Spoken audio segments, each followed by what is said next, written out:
সুপ্রিয় দর্শক, আসসালামু আলাইকুম। তো এখন সকাল সকাল আমাদের জমিতে চলে যাচ্ছি। আজকে আমাদের জমি থেকে একটি ফুলকপি কেটে এনে একটি রেসিপি করব আর আপনাদের সাথে শেয়ার করব। তাহলে চলুন বিরতি দেখা যাক।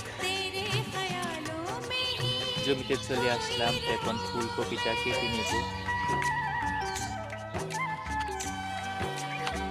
দুইটা ফুলকপি কেটে নিয়েছি, এখন বাড়িতে চলে যাব। जी ना सकूंगा तुझसे अब दूर होके, सारे जहां से मुझको लगने लगा तू प्यारा, मैं क्या करूं जीना लगे